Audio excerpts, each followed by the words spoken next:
Good morning student. आज આપણે વાત કરીશું લેક્ચર 9। તો લેક્ચર 8 માં આપણે જોયું હતું કે Fe નું નિષ્કર્ષણ કર્યું હતું વાદભઠ્ઠીનો ઉપયોગ કરીને। એવી રીતે અહીંયા છે કે કોપરનું નિષ્કર્ષણ અને ઝીંકનું નિષ્કર્ષણ। તો કોપરનું નિષ્કર્ષણ કરવા માટે આપણે શું લેવું પડશે? Cuprous oxide. આપણે અગાઉ ભણી ગયા હતા કે કોઈ પણ કાચી ધાતુ જે છે એ તમે સલ્ફાઇડ યુક્ત અને લઈ શકશો નહીં। કેમ? તો સલ્ફાઇડ યુક્ત તમે કાચી ધાતુ જો લેશો તો એમાં ધારો કે Cu2S છે, બરાબર, કોપર ગ્લાસ। તો Cu2S જે છે એ સલ્ફાઇડ જે છે એ વાતાવરણમાં પ્રદૂષણ ફેલાવે છે એટલે SO2 સ્વરૂપે, બરાબર, અને એનું રિડક્શન પર કમ્પેર ટુ ઓક્સાઇડ અઘરું પડે છે, માટે આપણે જનરલી ઓક્સાઇડ યુક્ત જે કાચી ધાતુ છે એનો ઉપયોગમાં લઈશું। તો અહીંયા કહેલું છે કે ક્યુપ્રસ ઓક્સાઇડમાંથી કોપરનું નિષ્કર્ષણ। હવે આ જે ક્યુપ્રસ ઓક્સાઇડમાંથી કોપરનું નિષ્કર્ષણ છે એમાં એલિંગહામ નામના વૈજ્ઞાનિકે જુદા જુદા પ્રકારને આપણને ડેલ્ટા G વિરુદ્ધનો આલેખ આપ્યો। હવે એની અંદર એને શું બતાવ્યું કે Cu2 જે છે એ કોપર ઓક્સાઇડમાંથી જ્યારે કોપર બને છે તો એ આલેખ ધીમે ધીમે ક્યાં જશે? ઉપરની તરફ। હવે આમાં કયા પ્રકારની પ્રક્રિયાઓ થાય છે? હવે આનો સિદ્ધાંત જે છે તો શું હોઈ શકે કે સલ્ફાઇડ યુક્ત કાચી ધાતુ છે એનું ભુંજન પ્રક્રિયા કરીને ઓક્સાઇડમાં કન્વર્ટન કરવા, બરાબર। તો અહીંયા કેટલીક પ્રક્રિયાઓ છે। હવે આ જે પ્રશ્ન છે એ કાં તો MCQ માં પૂછાશે, બરાબર, અથવા તો નીટ અથવા તો JEE માં નીચેની પ્રક્રિયાને પૂર્ણ કરો એ સ્વરૂપમાં પૂછાય છે। અહીંયા કોપર સલ્ફર જે છે એની તમે ઓક્સિજન સાથે પ્રક્રિયા કરો તો યાદ કરો આપણે અગાઉ ભણી ગયા હતા કે સલ્ફરનું તમે ઓક્સિજનની સાથે ક્રિયા કરવામાં આવે તો એને શું કહેવાય? ભુંજન। અને ભુંજનની પ્રક્રિયામાં શું થાય? તો સલ્ફરનું રૂપાંતર થશે ઓક્સાઇડમાં અને SO2 ગેસ ઉત્પન્ન થશે, બરાબર। તો અહીંયા આપણને મળશે Cu2O SO2 ગેસ। પ્રક્રિયા સમીકરણ તમે બંને બાજુ સંતુલન કરી દો। અહીંયા સલ્ફર કેટલા છે? 2 છે, અહીંયા હું લઈ લઉં 2। પ્રક્રિયાને મેં એડવાન્સમાં સંતુલિત કરી દીધું છે જેથી તમારો સમય બચી શકે એટલા માટે, બરાબર। ઓક્સિજન 2 તો ત્યાં કેટલા છે ઓક્સિજન? અહીંયા 2 ને 3 તો 4 ને 5 તો આ ના ચાલે, તો અહીંયા તમારે લેવું પડશે 2 તો 6 તો અહીંયા બેલેન્સ કરશો તમે 3। હવે આ જે સલ્ફર કોપર ગ્લાસમાંથી કોપર ઓક્સાઇડ યાની ક્યુપ્રિસ ઓક્સાઇડમાં કન્વર્ટ થઈ ગયું। હવે એની પ્રક્રિયા તમે ફરી કાર્બન સાથે કરો છો કે આ કઈ પ્રક્રિયા થશે? રિડક્શન પ્રક્રિયા। કઈ પ્રક્રિયા થશે? રિડક્શન પ્રક્રિયા। અને અહીંયા આપણને શું મળશે? તો કોપર પ્લસ CO। તો હવે અહીંયા બેલેન્સ કરો, કોપર કેટલા કાર્બન કેટલા છે? 3, ઓક્સિજન કેટલા છે? 1 છે, તો આ તમારે બેલેન્સ કરવા માટે કેટલા લેવા પડશે? O કેટલા છે? 3, તો એ તમારે લેવું પડે 3, તો અહીંયા કોપર કેટલા છે? 3 2 ના 6, બરાબર। એના પછી છે કે FeO SiO2। હવે યાદ કરો આ પ્રક્રિયા આપણે આગળ જ જોઈ હતી। FeO ની પ્રક્રિયા તમે SiO2 સાથે કરો છો તો એ કઈ? તો પરાવર્તન ભઠ્ઠીની અંદર કોપરને માત્ર સલ્ફાઇડ યુક્ત કાચી ધાતુનું રૂપાંતર ઓક્સાઇડમાં કરવા માટે આપણે એનો ઉપયોગ કરીશું। તો આ પ્રક્રિયા થશે પરાવર્તન ભઠ્ઠી, બરાબર। હવે અહીંયા આપણે શું મળે છે? FeSiO3। ચલો આનું નામ શું થશે? યાદ કરો અગાઉ આપણે ભણી ગયા છીએ, આનું નામ થશે સ્લેબ। બીજું પણ મેં તમને નામ આપ્યું હતું ધાતુમલ, બરાબર। ખાસ યાદ રાખજો, બહુ ઇમ્પોર્ટન્ટ ક્વેશ્ચન છે। નીચેનામાંથી સ્લેબનું સૂત્ર જણાવો, નીચેનામાંથી ધાતુમલનું સૂત્ર જણાવો। ચલો હવે ફરી અહીંયા શું છે? FeS यानी कि Fe ની સલ્ફાઇડ યુક્ત કાચી ધાતુ છે, કન્વર્ટ કરો ઓક્સાઇડમાં તો FeO પ્લસ શું દેખાય છે તમને? સલ્ફર અને ઓક્સિજન, તો લિબરેટ થશે SO2 ગેસ। ચલો બંને પ્રક્રિયાઓને સંતુલિત કરી દો। અહીંયા ઓક્સિજન 3 ના 6 લઈ લીધા છે, અહીંયા Fe 2 છે, ચલો 2 મૂકી દો, અહીંયા 2 મૂકી દો, રિએક્શન કમ્પ્લીટ।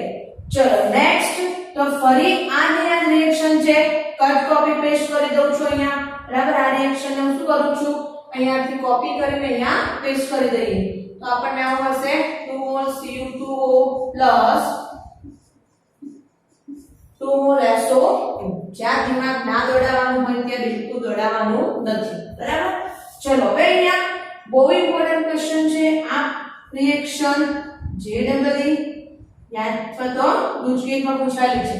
कॉपर ऑक्साइड અને કોપર સલ્ફાઇડ બંનેની જો એકી સાથે રિએક્શન કરવામાં આવે એટલે કે પરાવર્તન ભઠ્ઠીમાં કોપર સલ્ફાઇડમાં કોપર સલ્ફાઇડ જ્યારે કોપર ઓક્સાઇડમાં રૂપાંતર થાય છે તો એ સમયે ઘણી વખત થોડા પ્રમાણમાં કોપર સલ્ફાઇડ બાકી રહી જાય છે તો એ છે લાસ્ટ આવશે અને લાસ્ટ કોપર સલ્ફાઇડ એ પાછો કોપર ઓક્સાઇડ સાથે પ્રક્રિયા કરી અને આપણને શું આપે છે કોપર તો અહીંયા શું રિએક્શન થશે કોપર પ્લસ શું ઉત્પન્ન થશે અહીંયાથી SO2 ગેસ હવે બંને રિએક્શન ને બેલેન્સ કરો કોપર કેટલા છે 2 2 4 4 ને 2 6 અહીંયા મૂકી દો 6 સલ્ફર કેટલા છે 1 તો સલ્ફર 1 ને ઓક્સિજન 2 બહુ ઇમ્પોર્ટન્ટ વસ્તુ છે અહીંયા ધ્યાન રાખજો કે આ પ્રક્રિયા દરમિયાન SO2 ઉત્પન્ન થાય છે એટલે કે વાયુ ઉત્પન્ન થાય છે બરાબર સિમ્પલ વસ્તુ સમજો કે પાણી જે છે તમે પાણીને ઉકાળો છો તો શું થાય છે તો H2O liquid is converted into H2O gas એટલા માટે આપણને બબલ્સ દેખાય છે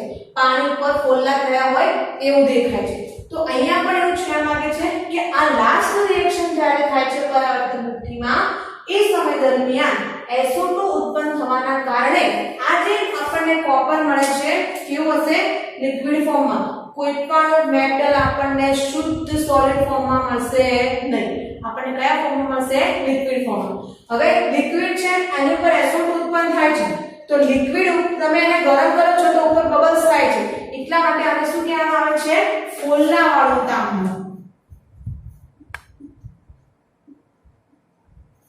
શું કહેવાય છે આને ફોલ્લા વાળું તાંબુ એને ફોલ્લા નથી થયા પણ લિક્વિડ છે એની ઉપર SO2 ગેસ ઉત્પન્ન થાય છે એટલે બબલ્સ ક્રિએટ થાય બરાબર જેમ પાણી H2 લિક્વિડ માંથી H2 ગેસમાં કન્વર્ટ થાય છે ઉકળે છે એ પ્રમાણે અહીંયા આપણને SO2 ઉત્પન્ન થાય છે માટે આપણે શું કહીએ છીએ ફોલ્લા વાળું તાંબુ અથવા તેને બીજું આપણે કહીશું બ્લિસ્ટર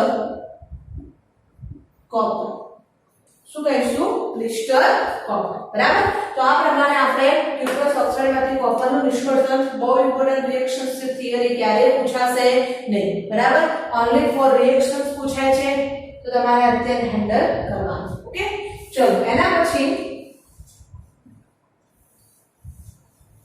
ત્રીજા નંબરમાં છે કે ઝિંક ઓક્સાઇડમાંથી ઝિંક ચલો ઝિંકની કાચી ધાતુ યાદ કર્યો ફટાફટ પહેલી કઈ હતી બીજા નંબરની કઈ હતી મોસ્ટ ઇમ્પોર્ટન્ટ છે બરાબર ખાસ ધ્યાન રાખજો હવે એના પછી છે કે ઝિંક ઓક્સાઇડમાંથી ઝિંક ઓક્સાઇડમાંથી ઝિંકનું નિષ્કર્ષણ આમાં બિલકુલ થિયરી છે સિમ્પલ વસ્તુ છે આની અંદર એટલું કીધું છે કે જે ઝિંકની કાચી ધાતુ આપણે લેવાની છે તો ઓબ્વિયસલી શું લેશો તમે ZnO બરાબર ઝિંકની જે કાચી ધાતુ છે એને બેસ્ટ માંથી બેસ્ટ કોલસો કયો છે એન્થ્રેસાઇટ બરાબર તો ઝિંક ઓક્સાઇડ ને એન્થ્રેસાઇટ કોલસાની હાજરીમાં ખૂબ ઊંચા તાપમાને અગ્નિરોધક ઇન્ટુમાં ગરમ કરવામાં આવે છે ત્યારે એનું રિડક્શન થઈ અને આપણને શું મળે છે ઝિંક મળે છે તો આપણે એન્થ્રેસાઇટ માટે કોલસો તો એ માટે આપણે શું લઈશું સી બરાબર બહુ ઊંચા તાપમાને તો અહીંયા આપણે ટેમ્પરેચર બતાવીએ 1470 કેલ્વિન તો રિડક્શન થાય છે તો સિમ્પલ વસ્તુ છે શું મળશે આપણને ઝિંક પ્લસ CO ગેસ હવે આ જે ઝિંક મળે છે આ જે ઝિંક છે એને આપણે કહીએ છીએ સ્પ્લેટર ઝિંક શું કહેવામાં આવે છે સ્પ્લેટર ઝિંક આ જે ઝિંક છે તમને બાષ્પ સ્વરૂપે મળશે બધું શું મળતું હતું લિક્વિડ સ્વરૂપે ધ્યાન રાખજો ખાસ અહીંયા તમને ઝિંક કયા સ્વરૂપે મળશે તો બાષ્પ સ્વરૂપે બરાબર તો અનુપયોગીની અંદર ત્રણ વસ્તુ હતી હેમેટાઇટ નો ઉપયોગ કરી તમે એફિનું નિષ્કર્ષણ કર્યું બરાબર Cu2O ક્યુપ્રાઇટ ઓક્સાઇડ નો ઉપયોગ કરી તમે કોપરનું નિષ્કર્ષણ કર્યું અને ZnO નો ઉપયોગ કરી તમે ઝિંકમાં નિષ્કર્ષણ ઓકે તો આ ત્રણ મેથડ તમે ખાસ યાદ રાખજો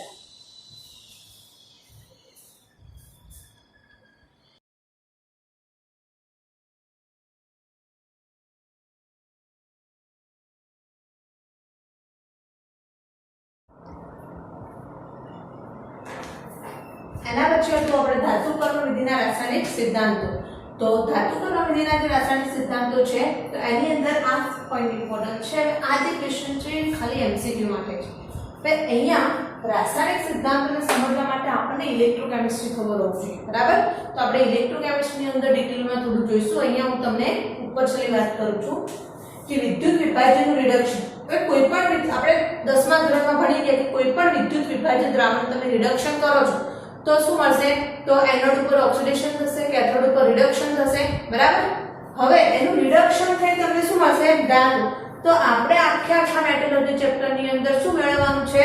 ધાતુના ઓક્સાઇડમાંથી ધાતુનું રિડક્શન, બરાબર? હવે રિડક્શન, હવે આની માટે કઈ ફોર્મ્યુલા આપણે ઉપયોગમાં લઈશું? તો આપણને ખબર છે ડેલ્ટા G -NFE0 સેલ. આ ઇલેક્ટ્રોકેમિસ્ટ્રી ની અંદર ડિટેલમાં આવે છે, બરાબર? તો ગિબ્સની મુક્ત ઉર્જા, ઇલેક્ટ્રોન ટ્રાન્સફર થાય છે, ફેરાડે અને કોશના પોટેન્શિયલ નું મૂલ્ય. એના પછી છે કે સક્રિય ધાતુ જે છે, બરાબર? દાખલા તરીકે કોપર છે અને ઝિંક છે, બરાબર? તો અહીંયા હું તમને વાત કરું કે કોપર અને ઝિંક. તો કોપર માટે જે વેલ્યુ છે E0 રિડક્શન ની એ 0.34 વોલ્ટ છે, ઝિંક માટે છે -0.76 વોલ્ટ. તો જેની E0 રિડક્શન વેલ્યુ ધન હશે એનું રિડક્શન સરળતાથી થાય. તો અહીંયા રિલેશન જુઓ કે E0 રિડક્શન વેલ્યુ જેની હાઈ હશે એનું શું થશે? ઓક્સિડેશન, બરાબર? એટલે કે E0 reduction value proportional to 1 upon oxidation. હવે આ બંને જે છે તો આ બંનેમાંથી કોનું શું થાય? તો એની ડિટેલ આપણે આવે છે વિદ્યુત રાસાયણિક કોષ, બરાબર? તો વિદ્યુત રાસાયણિક કોષની અંદર આપણે શું કરીએ છીએ?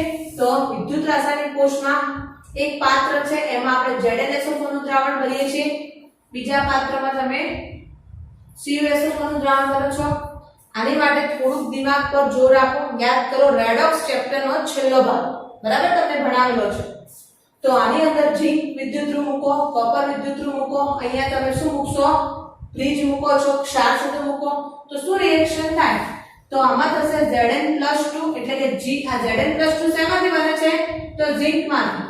ઝિંકમાંથી Zn+2 2 ઇલેક્ટ્રોન, કોપરમાં આ Cu+2 ઇલેક્ટ્રોન મેળવી અને શું બનાવશે?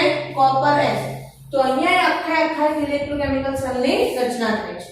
અને એના પછી પોઈન્ટ છે કે પીગલિત દ્રાવણમાં ગલનબિંદુ નીચું લાવવા માટે આપણે એમાં અભિવાહ યાની કે ફ્લક્સ ઉમેરવામાં આવે છે. બહુ ઇમ્પોર્ટન્ટ વસ્તુ છે, આ લાઈન પર થોડો ભાર મૂકજો. પીગલિત દ્રાવણ. પીગલિત દ્રાવણ આપણે ક્યાં ઉપયોગ કરીશું? તો યાદ કરો તમે કે આપણે હમણાં અગાઉના લેક્ચરમાં ભણ્યું હતું કે બોક્સાઇટમાંથી એલ્યુમિનિયમ, બરાબર? તો નિક્ષાલન પદ્ધતિ જે હતી એમાંથી બોક્સાઇટમાંથી આપણે એલ્યુમિનિયમ મેળવ્યું હતું. હવે એ જે એલ્યુમિનિયમ તમારી પાસે છે એમાંથી તમારે શું મેળવવાનું છે? શુદ્ધ એલ્યુમિનિયમ. અને એલ્યુમિનિયમ જે છે Al2O3. એલ્યુમિનિયમ શું છે? Al2O3. તો આ જે Al2O3 છે આ નું ગલનબિંદુ નીચું લાવવા માટે તમારે એમાં શું નાખવું પડશે? ફ્લક્સ. તો આ આપણે શેમાં આવશે? તો એલ્યુમિનિયમમાંથી એલ્યુમિનિયમ મેળવવાની હોલ હેરાઉટ પદ્ધતિ, બરાબર? બહુ ઇમ્પોર્ટન્ટ છે. તો લખો ક્વેશ્ચન.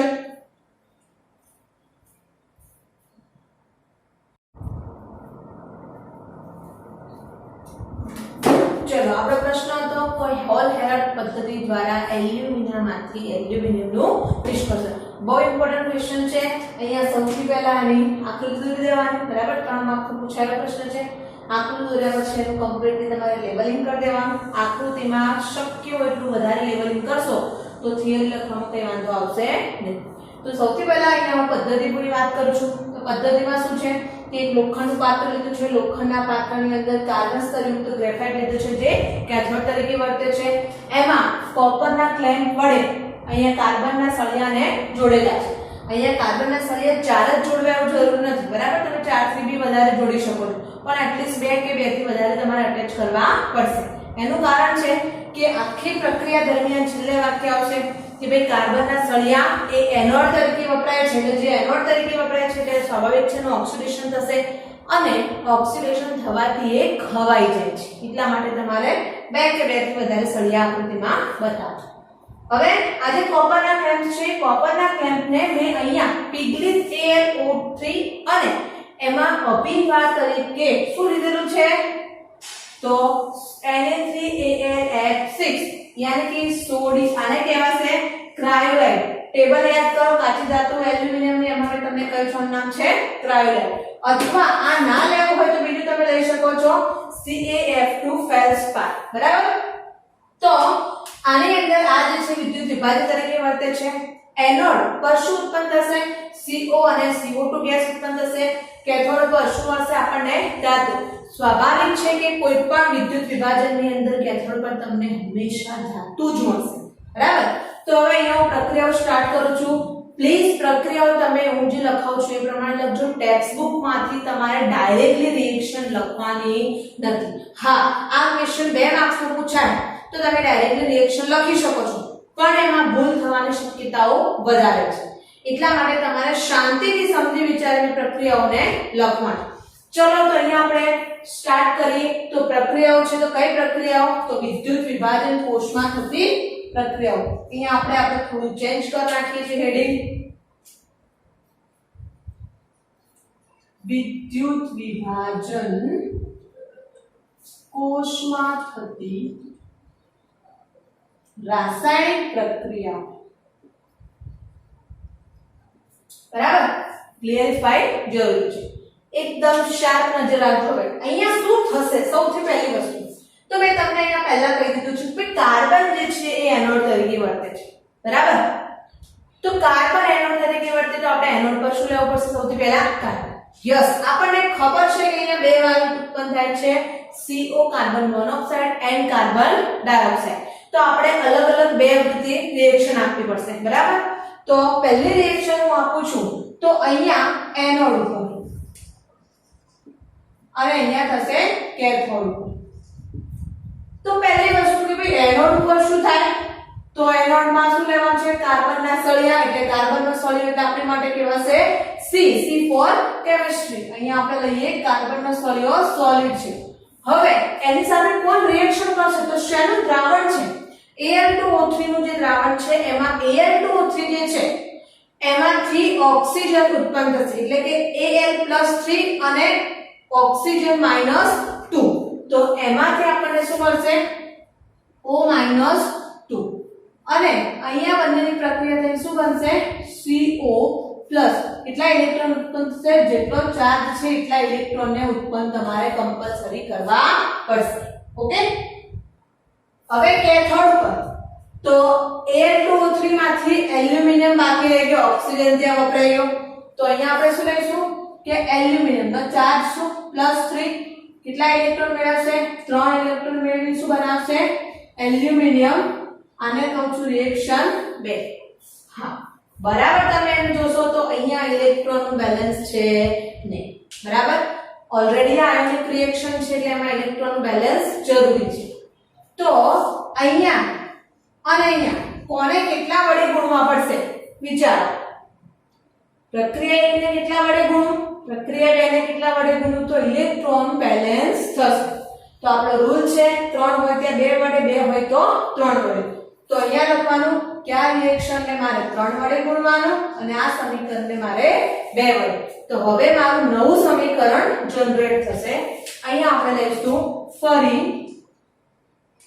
એનોડ કાર્બન S કેટલા વડે ગુણો 3 તો સીધો અહીંયા મૂકી દો તમે આરામથી અહીંયા મૂકી દો 3 ચલો ઓક્સિજન બી કેટલા વડે ગુણાશે 3 ચલો એમાંથી શું બને છે તો CO+ ઇલેક્ટ્રોન CO ને કેટલા વડે ગુણાશે 3 2 છે 3 દુના 6 ક્રિયા શીખી લેવાના બરાબર ચલો પછી કેથોડ ઉપર તો કેથોડ ઉપર આને કેટલા વડે ગુણવું પડશે એલ્યુમિનિયમ +3 aqueous છે તો કેટલા વડે ગુણવું એને 2 વડે 3 દુના 6 ઇલેક્ટ્રોન અહીંયાથી એલ્યુમિનિયમ કેટલા મળશે મને 2 એલ્યુમિનિયમ બરાબર તો આખી મારી રિએક્શન બરાબર કેમિસ્ટ્રીમાં રિએક્શન બેલેન્સ એ બહુ ઇમ્પોર્ટન્ટ વસ્તુ છે બરાબર ચલો હવે આમાંથી મને શું મળશે તો અહીંયાથી 3 કાર્બન +3 O -2 +2 Al+3 6 ઇલેક્ટ્રોન આને ઘુમાવ્યા આને મેળવ્યા એટલે cancel gives 3 mol of CO plus 2 mol aluminium બરાબર હવે અહીંયા બીજી ઇન્ટરેસ્ટિંગ વસ્તુ છે કે ભાઈ આ બંનેને અહીંયા આપણે બંનેને જુદા કર્યા હવે બંનેને શું કરી દો ભેગા જુદા કરવાના પછી પાછા ભેગા બી કરી દેવા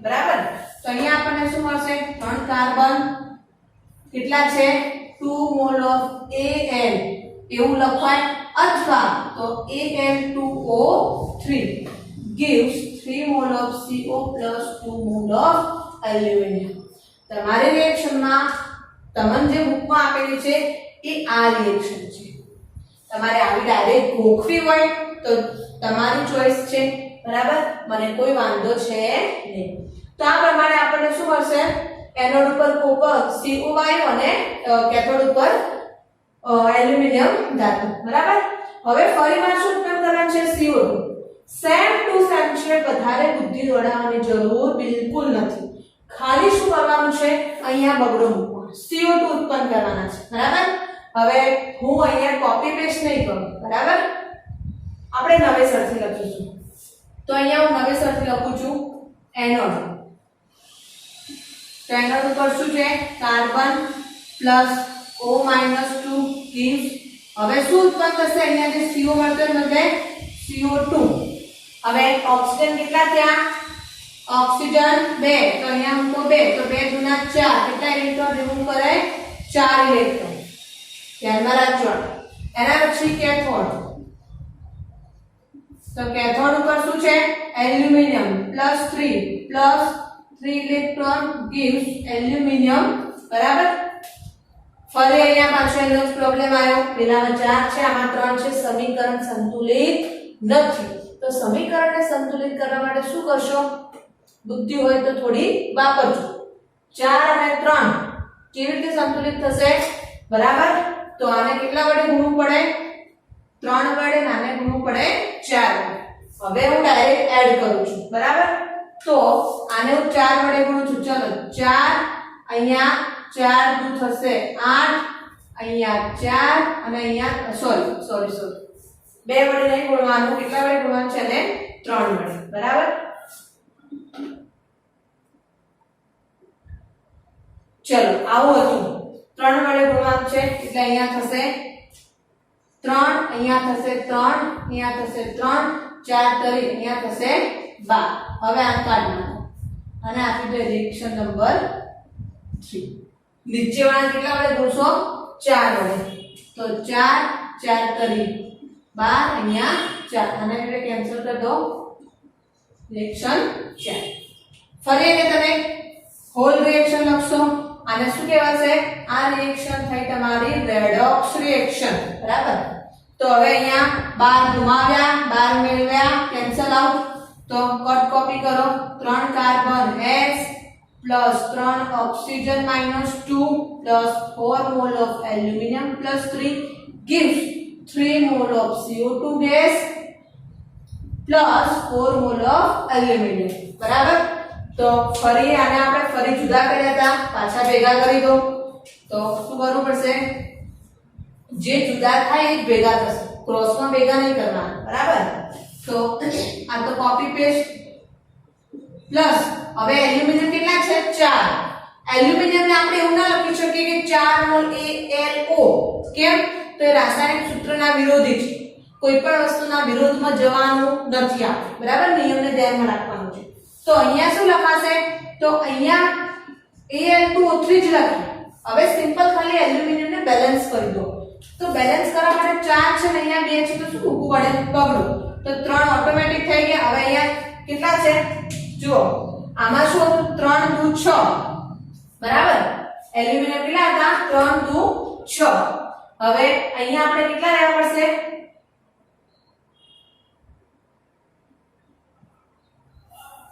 તો અહીંયા 3 દુ 6 ચાર્જીસ થઈ ગયા બરાબર હવે આ ભેગું આવી ગયું gives 3 mole of CO2 gas plus 4 mole of aluminum આખી રિએક્શન્સ બેલેન્સ કરી દો બરાબર ચલો ફરી આપણે કરી દઈએ કાર્બન 3 છે, ઓક્સિજન 3 દુ 6, 3 દુ 6, એલ્યુમિનિયમ 2 દુ 4, 2 દુ 4.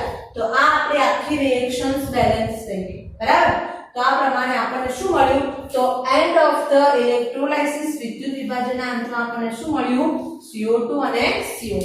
બહુ ઇમ્પોર્ટન્ટ ક્વેશ્ચન છે. એક અંદાજ પ્રમાણે એવું નક્કી થયું છે કે તમે ધારો કે 1 કિલોગ્રામ એલ્યુમિનિયમ મારે ઉત્પન્ન કરવું છે. કેટલું? 1 કિલોગ્રામ.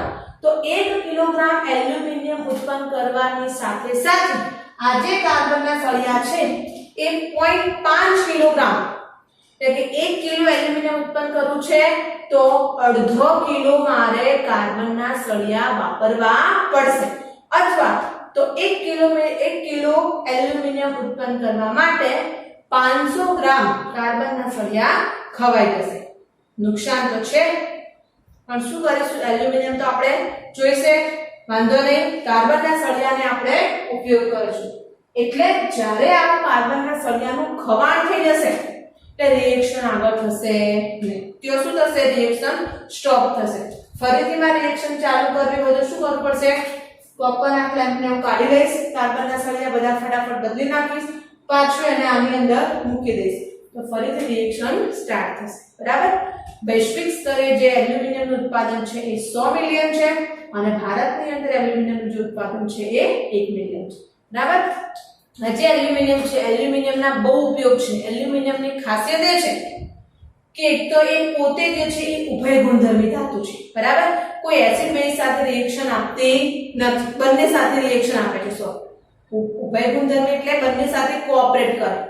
એસિડ હોય ઇટ્સ ઓકે, હું તારી સાથે કોઓપરેટ કરીશ. બેઝ હોય તો એનામિક ગેસ હું તારી સાથે કોઓપરેટ કરીશ.